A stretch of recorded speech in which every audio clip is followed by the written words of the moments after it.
Good evening, SHL Universe. Welcome to another edition of the J Tonight. As always, I'm joined with my lovely co-host, Toaster. Toaster, how are you doing? I'm doing good. It's been a long week, a lot of work, a lot of not relaxing, but here we are, enjoying some downtime.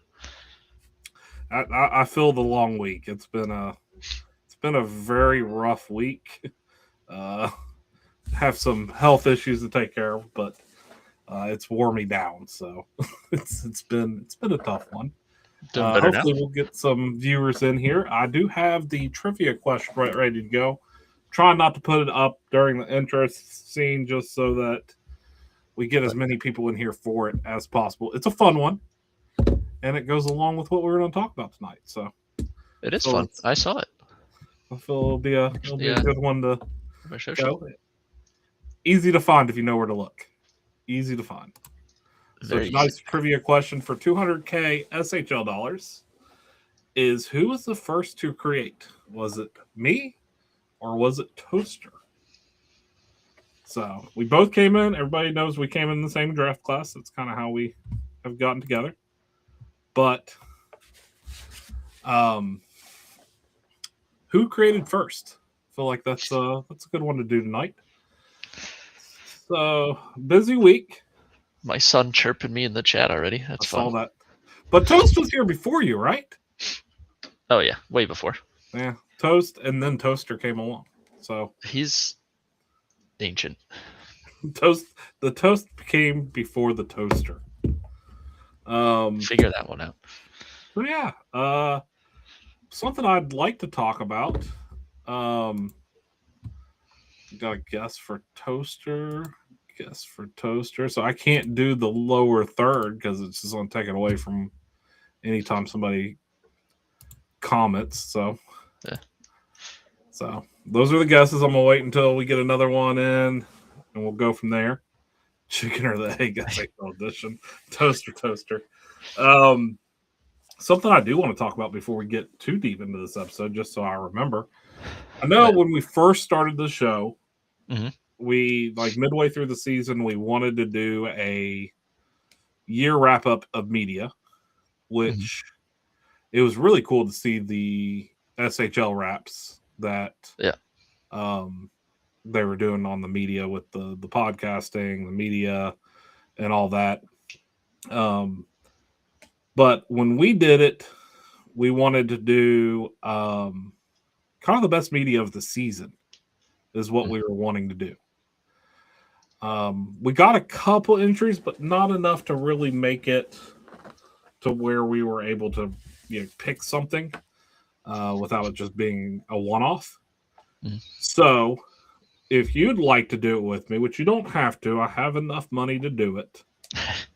But what I want to do is I want to bring that up. I want to have another who did the best media J edition. So their player has to be in the J. Mhm. And I would prefer it to be a JHL media because we are the J podcast. Yeah. I'm So down for that. Winnings might not be as high as the HIF and Jess competition they had. no, the payoff's not to be as high. I'm not have to clear the payoff with HO, but I'd like to pay. So the way I'd like to do it is I'd like to pay the media winner, whoever wins the best media of the year. I'd like to pay them the maximum allowable that we can. Mm-hmm. And whoever suggested the media. So who sent it to us first Okay. to I like nominate that person would also get the max allowable. And then we'll kind of work down from there on second, third place. I shouldn't play with scissors. So that's what I want to do. We're announcing it now. I'll create a short to kind of put out to the league even more. Who the best media at the end of the season. So when we do our final podcast of the season for this season or the first podcast of next season, because we usually do that right at the preseason. So that might be a good way to do it. Yep. Me and Toaster are going to pick the media, but you're no longer a media grader, right? Correct. So I still read almost all of them. I just don't get paid to do so now. I read the majority of them, and it can be a deep dive. It can be a podcast. It can be a written article, and we may even open it up for graphics. Graphics will be welcome too. We may have 2 different subsects, but that is what I want to do this year. So send me and Toaster your favorite medias of the season before the SHL draft. That is when I'll put it up. Before the SHL draft, send us the best J media you see. It has to be a J player, preferably in the J media section. The winner will walk away with the max allowable that HO will allow me to pay within reason. I'm not, if they tell me there's no cap, then we're going to set a cap. Then we're not going bankrupt here. I'm not going bankrupt. I've built my empire too much to squander all of it. But I'm more open to it. And yes, podcasts are in there. We love podcasts. Me and Toaster have done our fair share. I did a lot, did a ton of podcasting this past year, which was fun to see it. Trivia question still going. The first person to correctly answer it. I'm not saying that it hasn't been answered correctly, but the first person to answer it correctly will win. And we'll show that off here in a little bit. So, yeah. Depending on what the dollar amount is, we could do 1 podcast, 1 deep dive in media, and 1 graphic. I'm all for that. I love it. We may even get the podcast people to.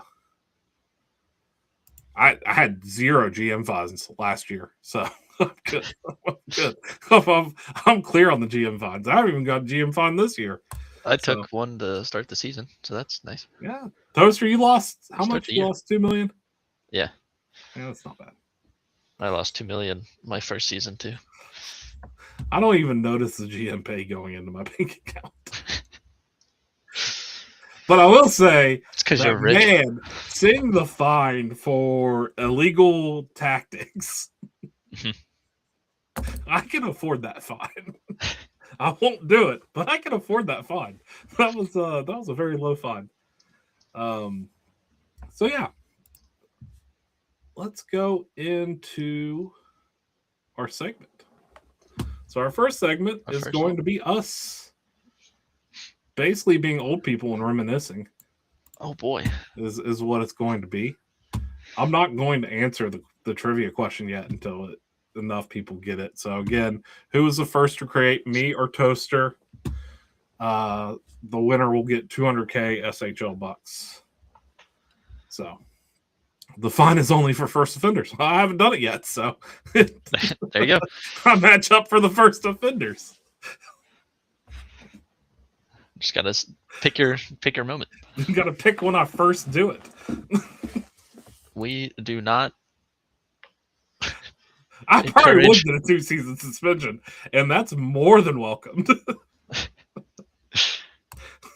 We do not encourage taking fines here on this sanctioned podcast. I will say that I have said it several times.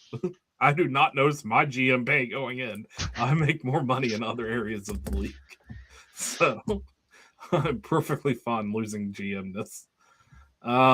So we have almost been in the league for a year. So we are 15 like 15 days away. 16 days away from our year anniversary. And I'm doing it this show because I just don't know what the next show is going to be about if we have a special guest. It's not worth talking about that. So we've been in the league for almost a year, or 15 days away from a year. How's it been? It's been a wild ride. It has been, hasn't it?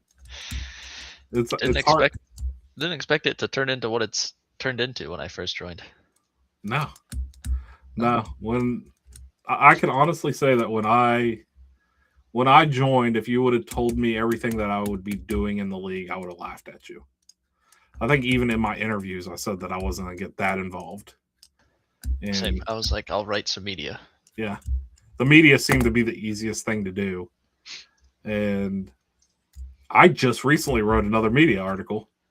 Oh, you sure did? So that's it. I think it had been like almost it had been a couple months since I had done a media article, and finally did another one just recently, just to do it. So Let's see when my last media was. we came in season 82, which was really season 81, our season 82 draft of SHL. I came in. We both came in February, early February. I'm not giving the dates yet because it hasn't been announced. I'm gonna give probably another 2 minutes for the trivia, and then we'll announce who was right. We both came from Reddit. We both came from the Blue Jackets Reddit. Yeah. Which you see, I'm decked out in it. I'm now not ashamed to wear my Blue Jackets stuff this week, so I can. First time all season. Both came from the Blue Jackets Reddit because of Naomi's recruitment post over there. There's quite a few that came in, and we were the same week. We are actually within 24 hours of each other, which is funny. And probably mine just got done a little bit earlier than yours. I was. And Mysterious Fish got it in right before I said that. So Mysterious Fish is right. I created on February 3rd, which I think, Toaster, you probably created on the 3rd too. You just didn't get approved until the 4th. I'm trying to remember. I might have created like first thing in the morning on the 4th. I think I was sitting at work doing nothing, making my account. Okay, so you probably did do it in the morning because there was a lot of us that came through all at the same time. So I was early, or I was late on the 3rd. I think I got approved at 9:57, and then you were approved at 11:33 in the morning on the 4th. So it was within 24 hours of each other. I just barely beat you. I think I might have just seen the post that night while I was in bed, and I was like, "Oh, I could sign up while I'm sitting here doing this." I saw the post and I was like, I don't know if I have time. It'd be difficult to do that. I'm gonna go ahead and get some more comments up here. So Agent Wook says, "To be fair, it's a decent community. So easy to get drawn in." That's very true. And then I kind of got drawn in with the Knights, mostly because there were a lot of rookies coming in at the same time. And yep, that's exactly what happened. And so you got drafted before me. I think that had been a trivia question. You got drafted before me. You're second overall in the J draft to the Scarecrows. Mm-hmm. I didn't go until the 3rd round. That is as still shocking. 4th overall is where I went. Still shocking. And I'm going to kind of slack off for a second because I had all my windows ready to go for what we were going to talk about. And then it made me refresh my Chrome. So let's go down to this. Nope. You made quite the jump in the SHL draft, though. I did. I went from 44th to 3rd. Still getting beat by you. I had no improvement in my draft stock. So since we're almost a year away, the draft was on February 8th. So like 20 days away from that, 21 days away from that. Let's go through the first 10 picks. Do you have that pulled up somewhere? I have them pulled up. I can share. Okay. Let me share my screen with you.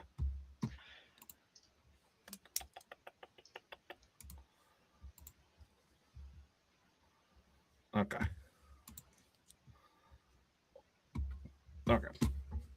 I know that doesn't look great yet. Let me zoom in. I gotta get out my binoculars here. Okay. And I'm gonna give you a second to get the player portal pulled up on your end. All right, I'm ready. Okay. So history. All right. So these are the first. Let's scroll down on my end just so I can get the first 10 in there. There we go. These are the first 10 picks of Season 81's SMJHL draft for the Season 82 players. Yep.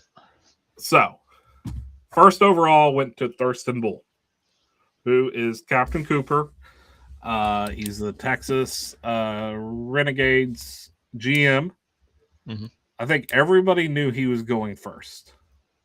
Does that pick change? I don't think so. I don't think that pick changes. I'm pretty sure he's still all over their war room helping out and everything. I don't think that pick changes. So then next comes you to the Scarecrows. That's me. I don't think that pick changes. I think the first two picks would definitely stay the same. Knowing what I know now, yes. Only because Cake said she was literally jumping for joy when I wasn't taken first overall, so she could select me. Stacked Renegades draft. Yep. That came after this. Third overall pick, Great Falls selected Troy Martone, the user Fuzz SHL. He is inactive now. Yep. Let me see. They have been online recently. They created. They're listed as inactive. Their last visit was on the 11th. So technically, they are now active again. They just haven't done an activity check. Haven't done an activity check. I don't know if Troy Martone's created again. They have not. 8 months, I think. So Fuzz is still getting paid. That's money. So that's a good thing. But he was the former Los Angeles GM. That is true. Do you think that pick stays the same? Looking at their TP cap, I don't think it does. Yeah, they basically went inactive after season 82. Never got to the first level cap of 350. So hindsight being what it is, I think Great Falls would have went somewhere else with that pick. Where they would have went is Patrick Rail. I don't know. Maybe. I think Greg Evil would have been the pick there. Oh, yeah, probably. I think Greg Evil would have ended up in Great Falls. Especially with everything we know now. He's the number one TP earner in season 82. Mostly because of recruitment TPE. But nonetheless, is number one. I think we can take most of the mostly part out of there. That's all right. Most. So I think that if it was a redraft, Great Falls would have went with Greg Evil on that. Evil's back user. Yep. The fourth, or what are your thoughts? Who do you think Great Falls would have went with? Greg Evil's a good choice, or Gappy Hillmore. I think he's still near the top of our draft class and earning. Yep. And I think he went pretty. He went Rhino. He was Rhino died. No, wait, Gappy Hillmore. Gappy Hillmore went 39th to San Diego. Yes. Yeah. Yeah. So that would have been another good option. Vancouver picked Beignet Jean-Luc Bouchard with the 4th overall. Thunder Bay, not Vancouver, but yes. Sorry, Thunder Bay. Tampa Bay. Whatever. Thunder Bay, Tampa Bay, everything. They all blend together. That was Emo LeBron, who I think was a rookie point getter for our season. That sounds right. Was super active in the rookie Discord too. Was very active in the rookie Discord. They did not go inactive. They are inactive now, but they did not go inactive until November of this year. November, December. November was their last um, training camp / activity check. Mhm. And the holidays is already a hard time. But they maxed out at 657 TPE. They did hit their caps in the J. So And they are still getting paid. They're they still are in still the. getting paid. Do you think that they would have stayed as number 4 pick? For the J draft, yeah. I agree with you on that. I don't think that one would have changed too much because they were a great J user. Yep. Great J user, And active in the Discord. yep. Rookie. I think best rookie. Yep. I'm pretty sure they won the Rookie of the Year. If I'm not being lazy and not checking, but yes. Let's see. Is And the board then updated? It is updated. They did get best rookie for season 81. so yep. So that was they would have definitely still been number 4. I feel like. For sure. So pick the 5, and since Shawnee's in here, he can tell us. Thomas Passarelli went number 5 in the J draft. They actually went number 1 in the SHL draft that season. Yep. So I don't think that they would have went anywhere else. They may have gotten picked earlier with everything being compared. Yeah, But if anything earlier, definitely not later.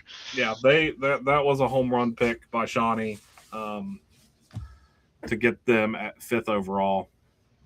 And then 6-7, you had Kelowna taking the LaQuervius twins on defense, Bartholomew and Artholomew. JPC and his co-GM Sparky D in Toronto. Some nice all-time names there. Yeah, and having Jay in our locker room at Kelowna is probably the best thing. Great person to have. We'll talk about anything. We'll help out anyway. So those were great picks by Kelowna, even though I'm still mad at them for calling themselves up early this season. I took over Kelowna, but I let Jay know that every chance I get. Is that their I think those season? stayed the same. They were super early call-ups, if I remember right. Yes, they were. Because I went up the next season. I was an early call-up, so they got called up 2 seasons earlier. So with that information, maybe they drop, but just based off of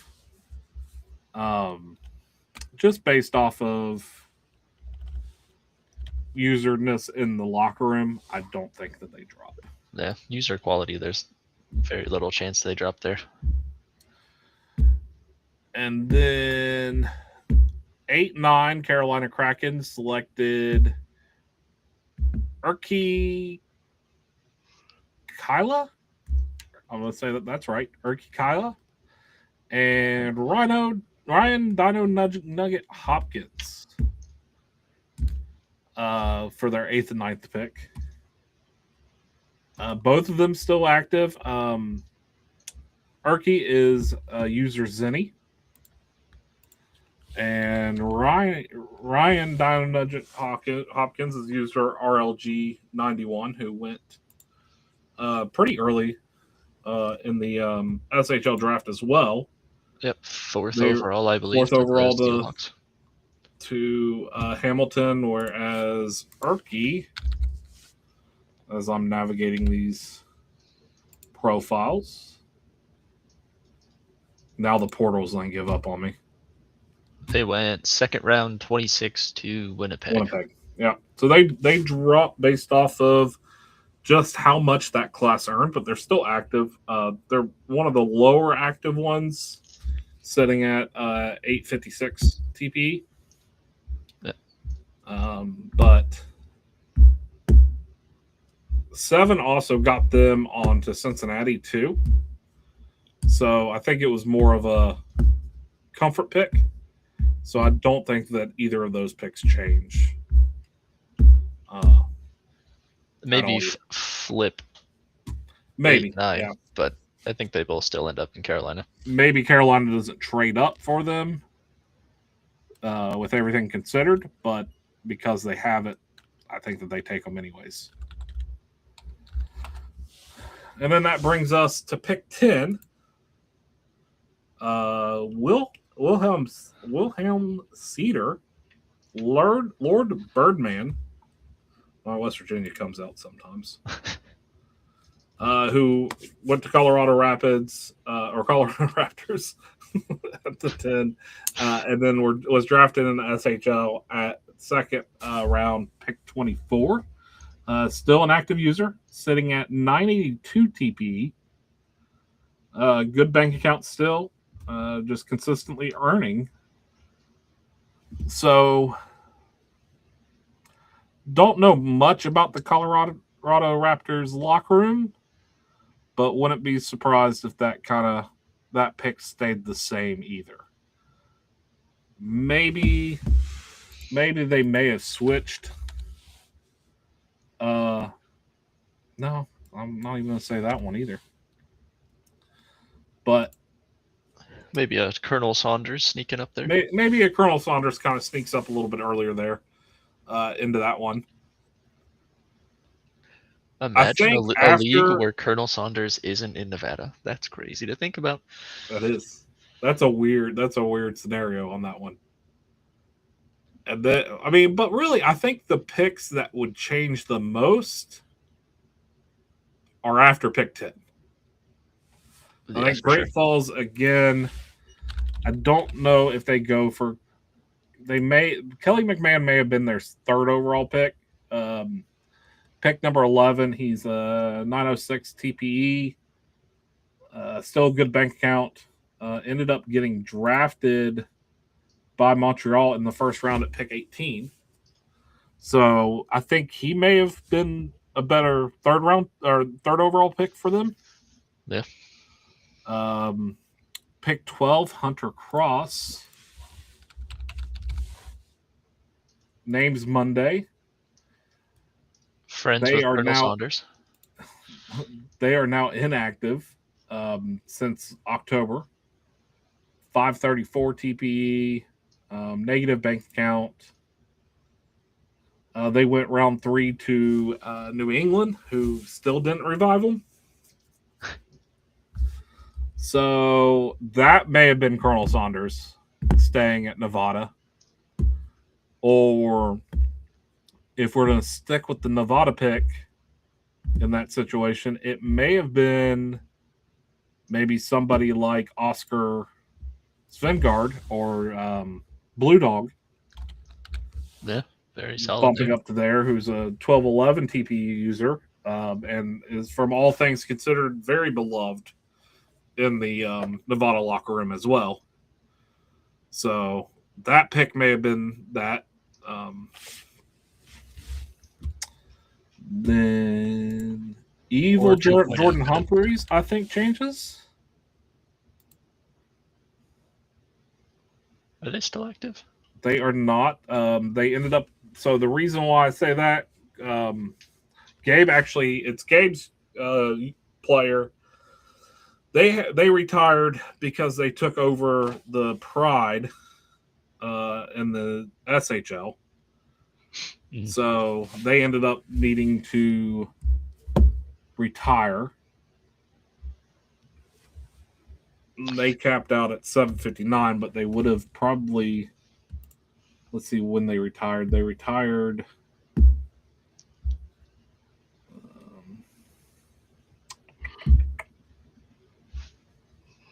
Let's say They retired in October, so they did make it through their full J career and was a capped user.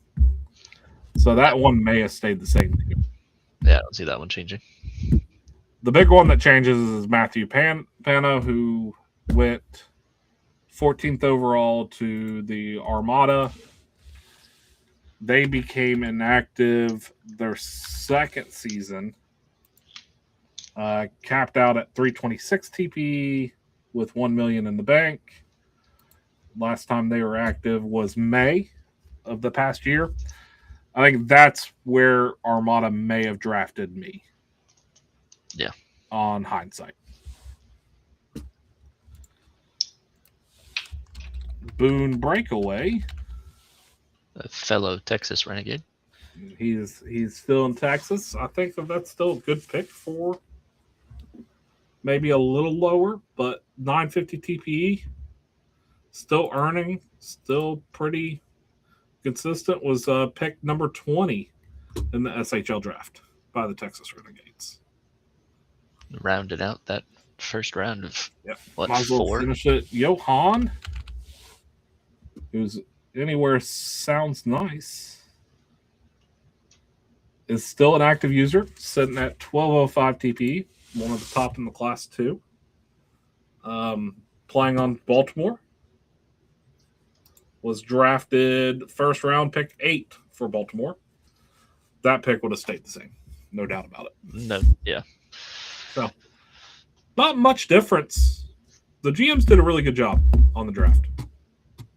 Massive draft class, and they made almost all the right choices.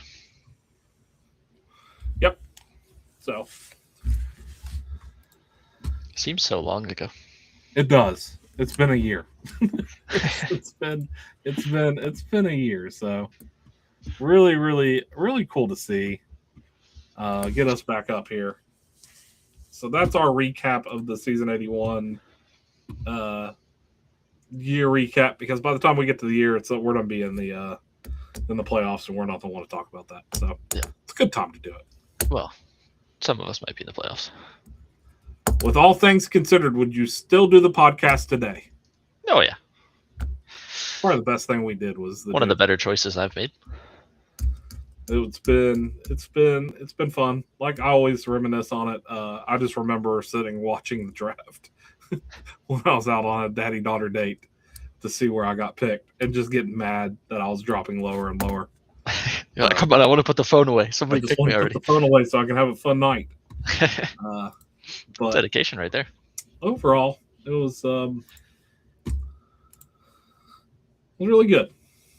What has been your favorite moment? My favorite moment. Since you probably PT passed this week. I did not, actually. You didn't? Oh my gosh. I did not. Let me pull up what I put. I haven't done it yet. I'm slacking. Don't take after me, kids. Do your PTs early.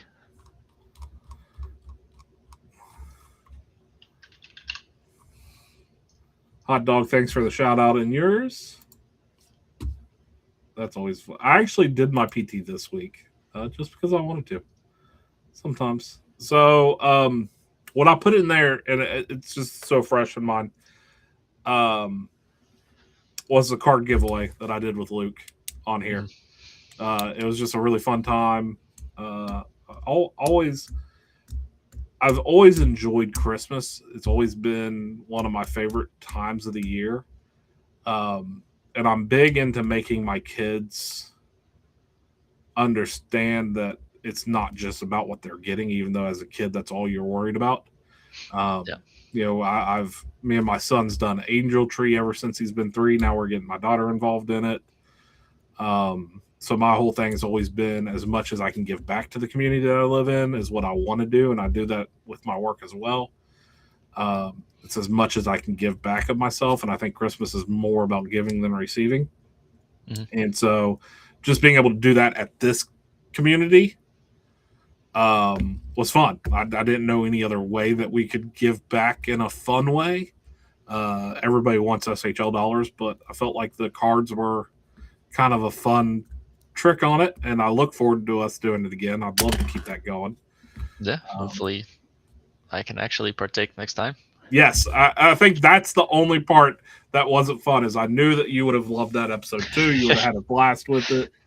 My cards wouldn't have gotten so much dwindle as they did because I still haven't built them back up. I hope next season we both run out. Yeah, next season we both run out. I think that's a good one to do. It was a fun time.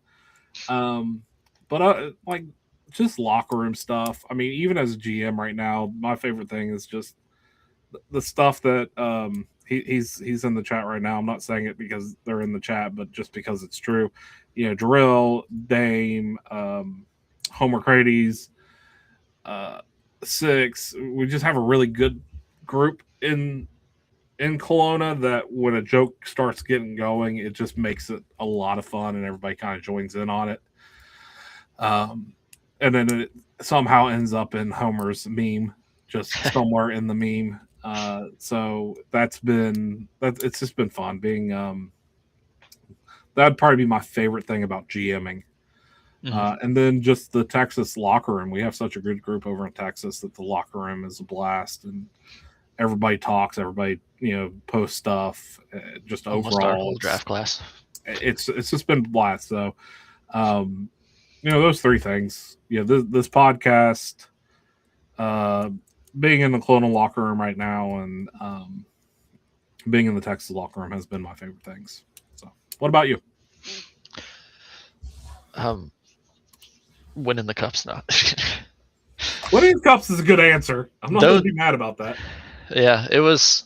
I still can't take any credit for it because it was all Cake's drafting and tactics that won us that cup. I was just a nice little figurehead in the corner.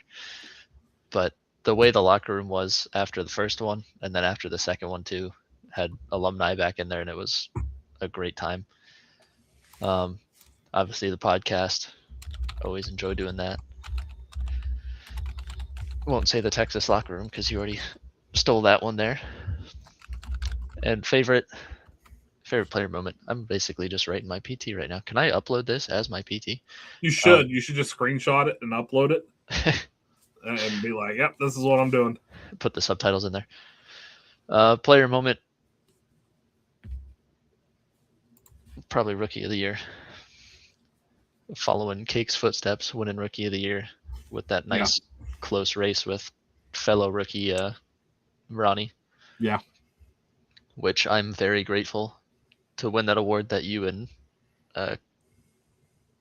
Captain Coop called up early, because I would have been nowhere close to that conversation had you two been in there with your 94, 95 points. I don't think our points translates over in that situation. I think we got a point boost for having a year under our belts. That's also true. I would put money that's kind of built in there, so I never thought about it that way. I think I would have been probably more closer to your points in that regard. Yeah. So don't take that away from you. And also doing the award streams. I've enjoyed doing the 2 I've done. Yeah, and you've done a great job. Those award streams have been the award streams have just been getting better and better each season. So shout out to Shawnee. Yeah, Shawnee's done really being fantastic work spearheading the events and the awards. Yeah, so big shout out to Shawnee. So my next thing, let's see. I want to see if it switched over to the new scene. We're gonna go over we're at the mid-season point. Yeah, it switched over in the scene. That's awesome. Wow. Did it right. So here are your standings after week 2, which is the midway point is what we call it. Mm-hmm. Still a lot of hockey left to play. So as you see, Nevada is sitting at the top of the Southern Conference with a 23-9-0 record, 46 points. San Diego's second at 45 points with one less game played, so they have the chance to take over on that. Ottawa sitting at third, 2 games played over them with 35 points. Maine sitting at fourth with 34 points. Carolina at fifth with 29 points with 32 games played. Colorado, 31 games played at 25 points. St. Louis sitting in seventh with 19 points with 34 games played. And then Detroit rounding us out on the Southern Conference, 31 games played, 15 points. Not many teams are over that 33 mark. So a lot of them haven't reached that midway point. Getting close though. Jarrell, I see your question. I'm definitely going to answer it just once we cover some of this. Vancouver, so Northern Conference, Vancouver absolutely running away with the Northern right now, sitting 30 games played with a 25-4-1 record, 51 points, with a plus 117 goal differential. Just an absolute great season for Vancouver going on right now. I hate saying that. I'm not on camera and I'm happy about it. Newfoundland. Well deserved great season. But there you go. Thank you. Newfoundland sitting in second. 32 games played, a 21-9-2 record with 44 points. Thunder Bay coming up in third with 31 games played at 42 points. Quebec City down to fourth. Kind of a little bit of a shocker. 33 games played. The second most in the Northern Conference. 38 points, 19-14 record. Yukon sitting in fifth with a 32 game, 35 points, 16-13-3. Anchorage played 34 games, 29 points. Mysterious Fish says, go Anchorage, go Boats. I'm always on board on that. 29 points, a 13-18-3 record. Kelowna, biggest surprise. 29 games played, a 14-15 record, 28 points.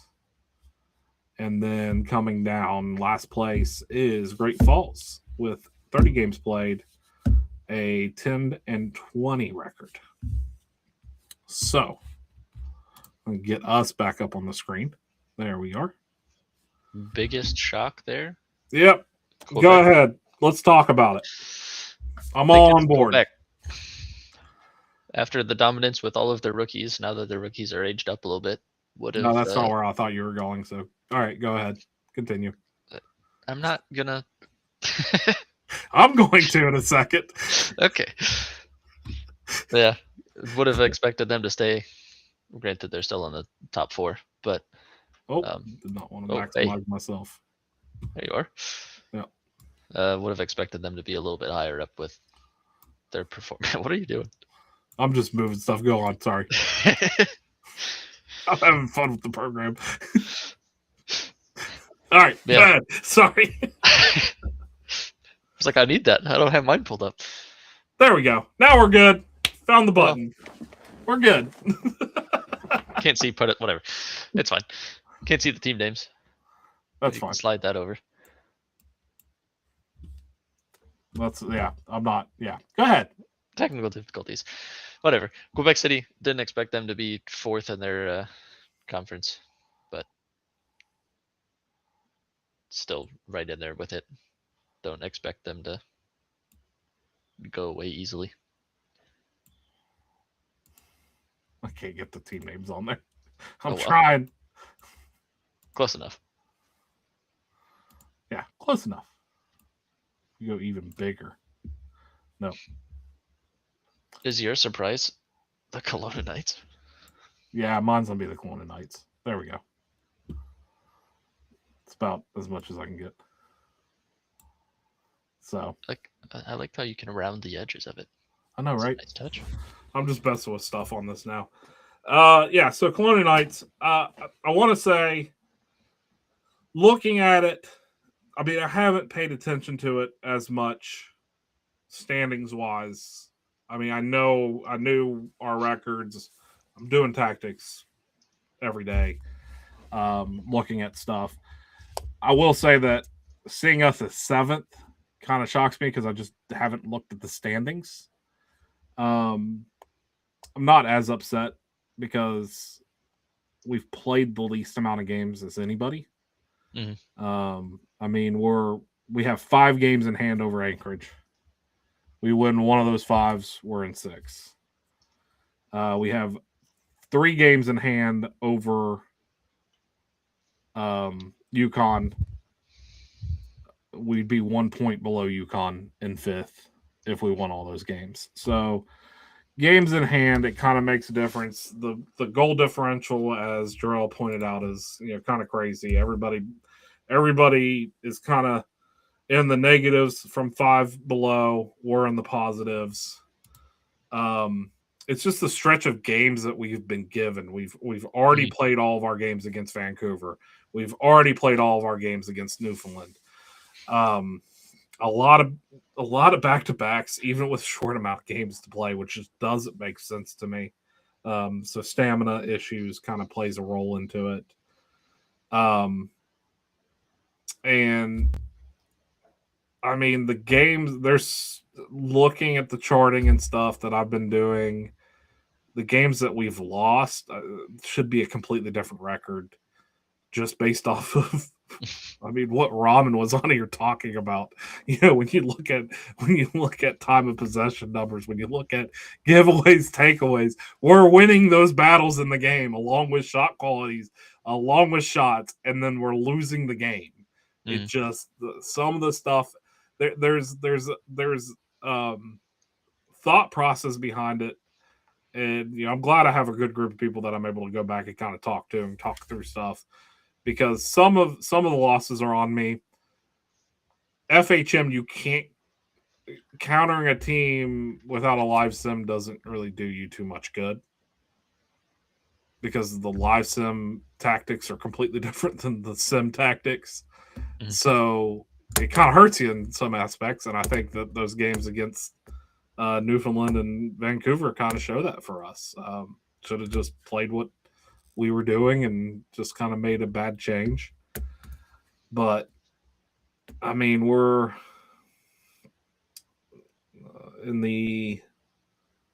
we're seventh in the overall league in goal differential. Yeah. Which is just it's crazy. I mean, you go 7th in the league, Kelowna. Goals for, we're 12 is where it's hurting us. Goals against, we're 5th. So it's just been, and I think part of me is at ease because this is exactly what happened my first year season GMing. Is that we should have been better. The regular season, we did horrible based off of TPE standards, and then the playoffs is when it finally came alive. Our team was a different team in the playoffs compared to what we are now. So, is that going to happen this year? I don't know. I'm not going to bet money on it, but I will say that it kind of lines up with what's going on, and I have faith in our guys to win any series, no matter what the records say, and we'll get it done. If not, then my retirement may come early. Either way, not discouraged. You'll get fired like Dean Evason. Yeah, but other surprises, I think. Big shout out to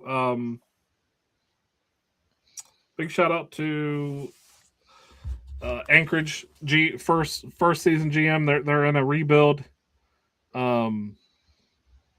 They are really doing some great things.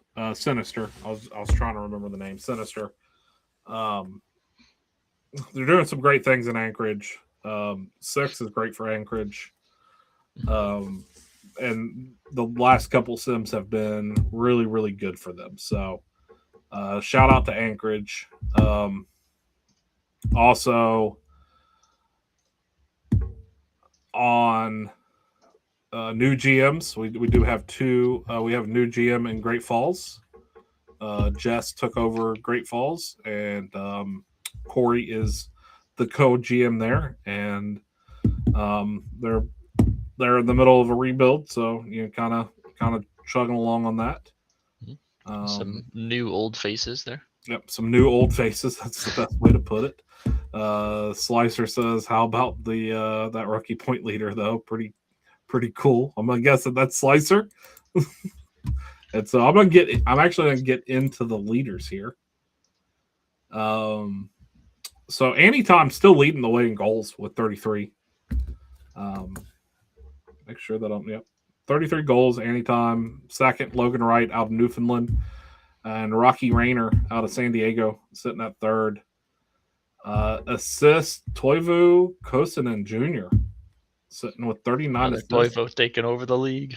Toivus are taking over the league.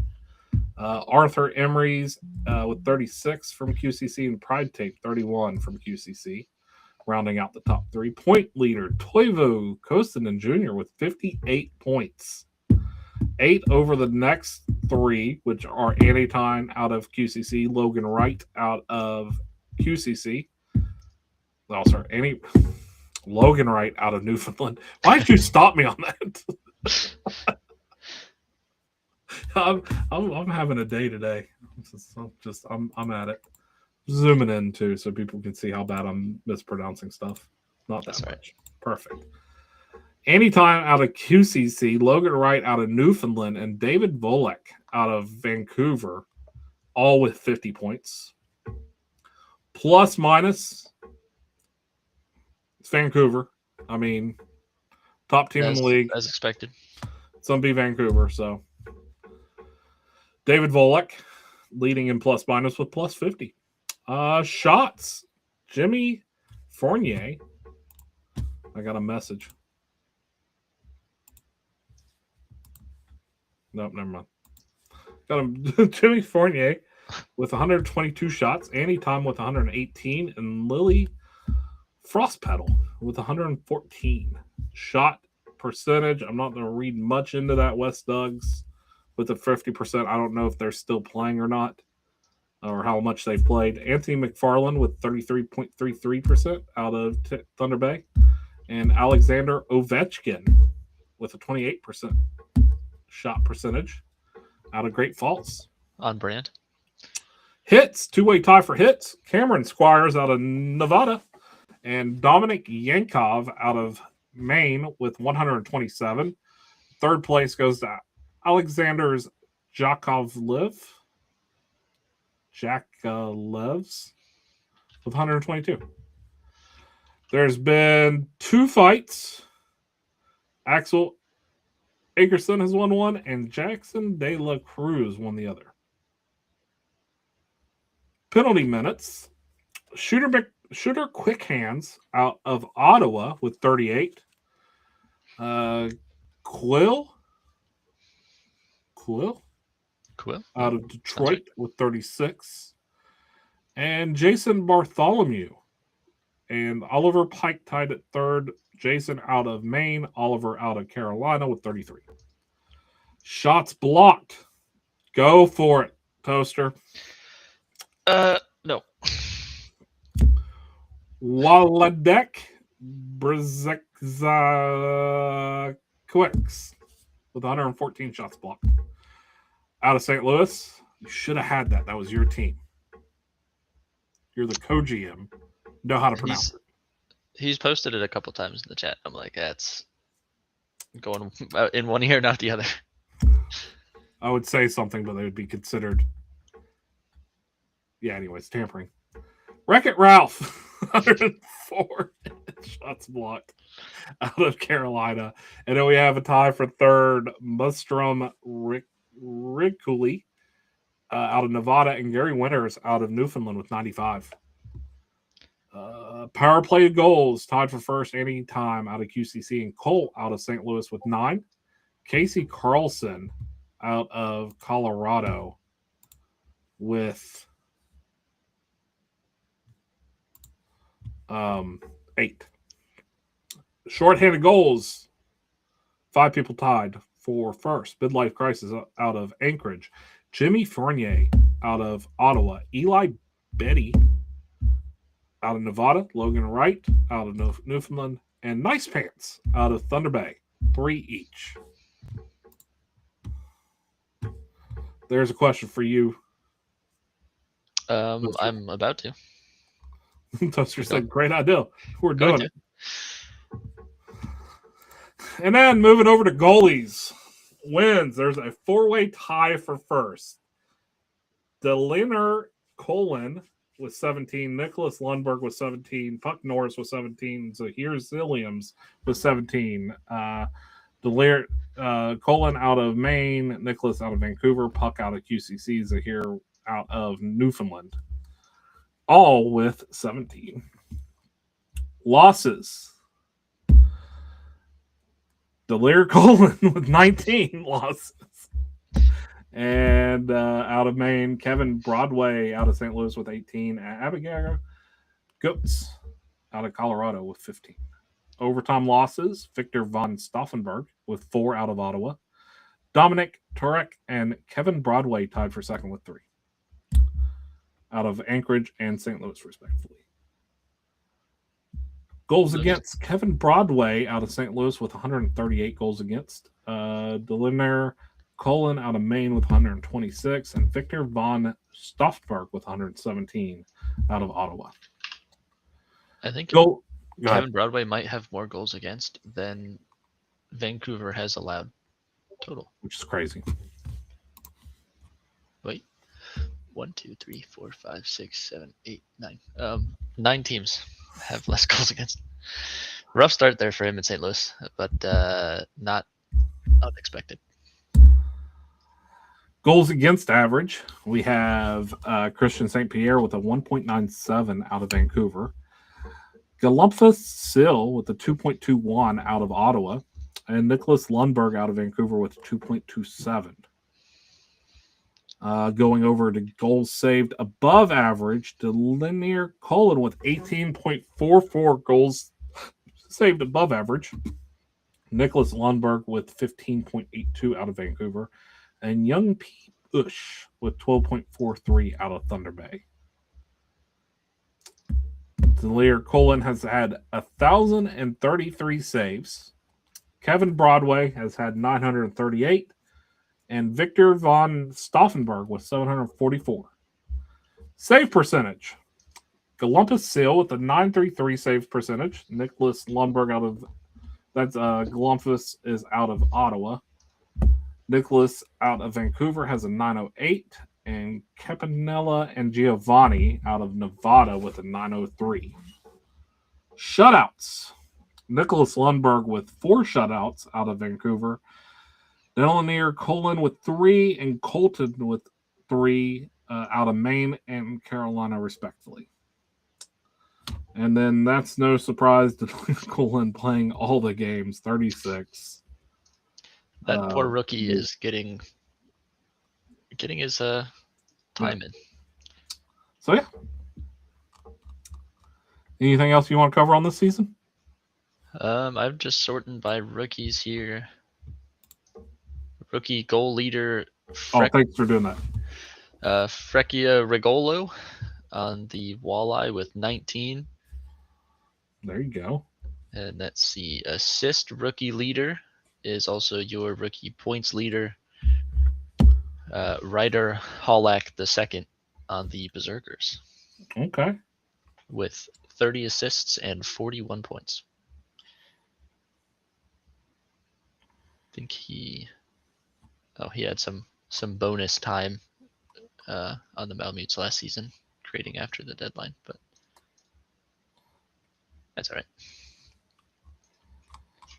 And then, nope, I clicked out of everything, so I don't see any of it anymore. That's so fun. Doliner Colin and Nicholas Lundberg lead for goalie wins with 17 as rookies. Nice.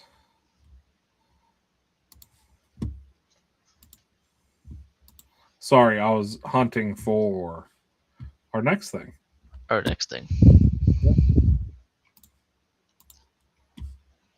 If it loads up. It might not. It might not. We'll see. Giving it a second. You may need to find it for me Oh boy. What are we looking if for? this one doesn't work. I'm looking for the in-season cup tracker. Oh, let's see if it's updated. It might not be updated.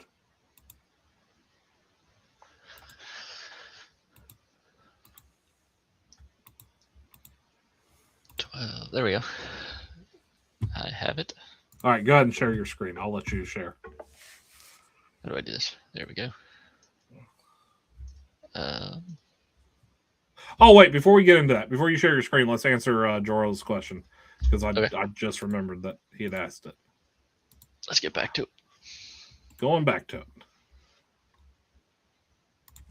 You are on the awards committee, so you can answer this. Is it harder to win Rookie of the Year as a defenseman goalie versus forward center? I would say it depends who's on the committee any given season, as all of us have different standards for who's making it. But I would say it is easier as a forward, just because the points more commonly stand out. But I mean, most rookie goalies are going to get lit up, so that would be difficult to get there. Though there was one nominated this season, which was good to see, and also a defenseman. Yep. But it all kind of comes down to what team you're on with the position you're put into. But I would definitely say it is harder for defensemen and goalies to get the recognition they deserve for Rookie of the Year, as their point values don't jump out as prominently. It's a good question, Jero. All right, go ahead and share your screen. I think I'm sharing it. Yep, you are. Yeah. just adding more screens. We're just going to be a screen of screens. Now, we're going to do this. There we go. There, we'll go over here. This is what we all want to see. I also just don't let it have the main center of attention. Oh, that's fine. We'll do that. Give it its glory. There we go. Quebec City started off with it and held on it for quite a few days. Then Colorado there for 3. Thunder Bay got it from them for 8 or 9 days. I'm not good at counting quickly. Then Maine, and then looking at the standings, this is what we expected to see a lot earlier, is all of this Vancouver. Yep. And then Ottawa, who I don't believe had the cup at all last season. They did not. So they got their 1 day with it, checking it off the list. Back to Colorado, and then Nevada's been holding on to it. And then we got, obviously, Vancouver with the longest streak here of 26. I don't see another team beating that unless it's also Vancouver. Yeah. Nevada could go on a run here. Nevada's next games. Let's look at Nevada's schedule. See if they lose the cup sooner or later. Nevada's next games. I got it up. Okay. You're good. You can keep the cup up. We'll go back. Nevada's next games are home against Carolina, home against Maine. So they should keep it during those two. The question becomes Nevada going to San Diego and facing the title. Yeah, that'll be tough on the road. That's a tough one. Then they're home against Maine, home against Yukon, home against Detroit, and then home against San Diego. So they could do it. And then they Maine, Anchorage, Colorado, Great Falls, Carolina, Detroit, Maine, Ottawa, Newfoundland. So Nevada has a chance if they're able to get past San Diego. Yeah. All eyes will be on that. But that 26 is very hard to beat. Very hard to beat. It'd be taken out almost the rest of the season. All right. Who's our most unlucky team here? I guess it'd be Anchorage with 0 chances at the Cup so far. How many has Kelowna's had 2 chances at it? Vancouver's had 12. Quebec's had 9.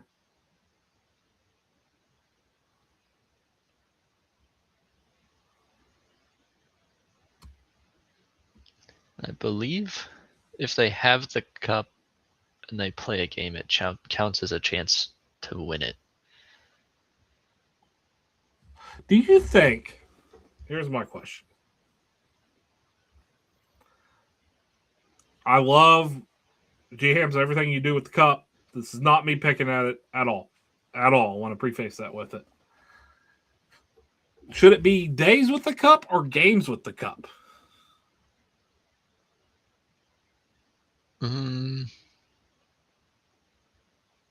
SHL, I can understand days with the Cup because their season is very. The schedule is very balanced on how they do it. So they're over in the SHL. For those that don't know or don't pay attention, as a simmer, I notice it. Usually they play 3 games a week. Usually, sometimes it's only 2, sometimes it's 4, but majority of the time it's 3 games a week. The way the schedule works is you play either half the league plays on one day, the next day the other half of the league plays, and it kind of switches back and forth from that. Or there's a day where the whole league plays, and then there's a day off, whole league plays, and such and such. So it's a little bit more of a balanced. They're not going multiple days without playing. Whereas the J schedule, you'd like to know my opinion on the J schedule, just look at my media and you can find out my opinion very well. I'm not going to rehash it. There's a very easy way to fix the J schedule, and it just needs to be fixed, bottom line. I will say that, and I will get punished for it. I don't care. The J schedule needs to be fixed. The J schedule needs to be fixed. The J schedule needs to be fixed. Just looking at the standings, when you have teams that have played 34 games and you have teams that have played 29 games, it just does not make sense. Whereas over in the SHL, the most imbalance you have is 1 game off of sim days. Maybe. Yeah. Most of the time, they're evened up. Everybody's played the same amount of games. Fix the J schedule.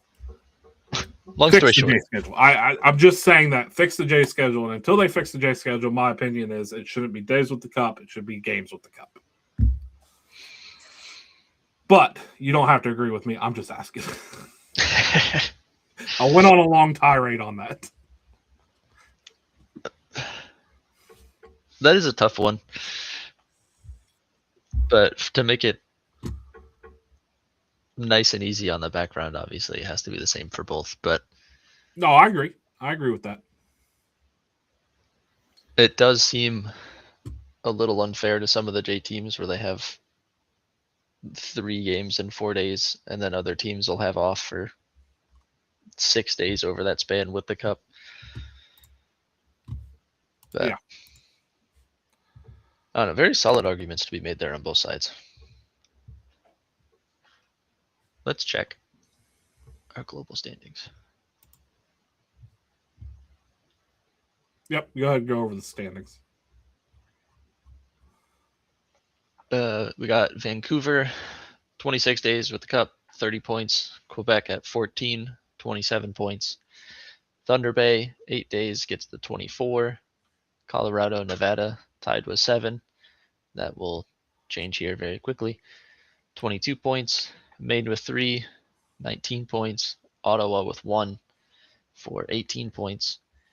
And then you've got everyone else with 0 points. So hopefully if you are participating in the in-season Cup, you've picked one of these top 7 and not these bottom 9. AKA Kelowna. Or Yukon or St. Louis or San Diego or Newfoundland or Great Falls or Detroit or yeah, Carolina but or they're going to have rough seasons. I feel bad for people that picked us. Sorry. It's very similar to the SHL though. Halfway through and there's only a couple teams. But we're not here to talk about the SHL. No, No we're one not. listening here cares about that. All right, let's get back over to our beautiful selves. There we are, wrapping up. The way it looks, let's see, getting back into seconds with the cup. The way that it looks, it means Ottawa had 5 shots and handed Vancouver their only loss for the cup. That's very true.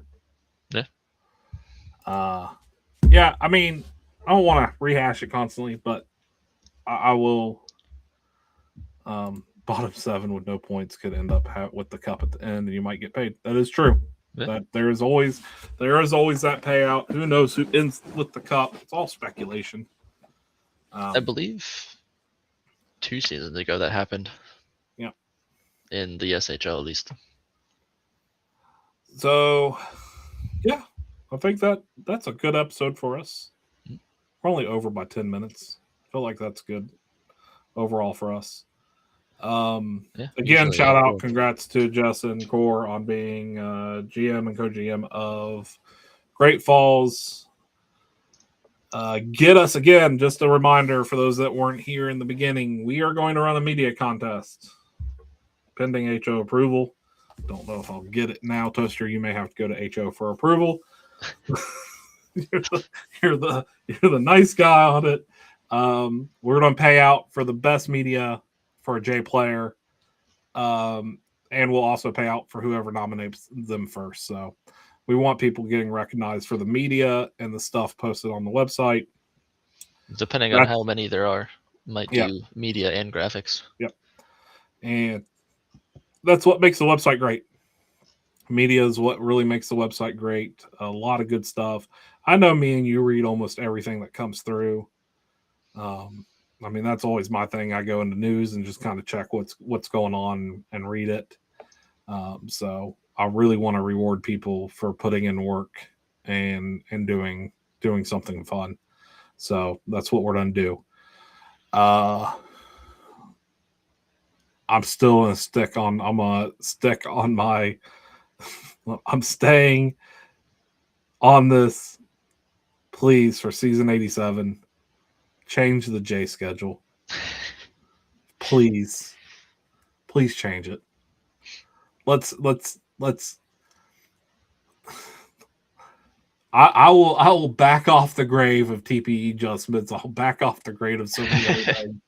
But the J schedule is the easiest thing to fix, and it should be if the SHL schedule is going to be like that, the J schedule needs to mirror it, especially when you're not wanting to move on the TPE caps. So I know we're a sanctioned podcast, but I'm allowed to have my own opinions, and I'm going to stick on that. Change the J schedule. Fix it. J schedule could mean less TP and stamina, which sort of then makes the cap different. Exactly. It fixes one of the issues. You either have to pick speed or stamina.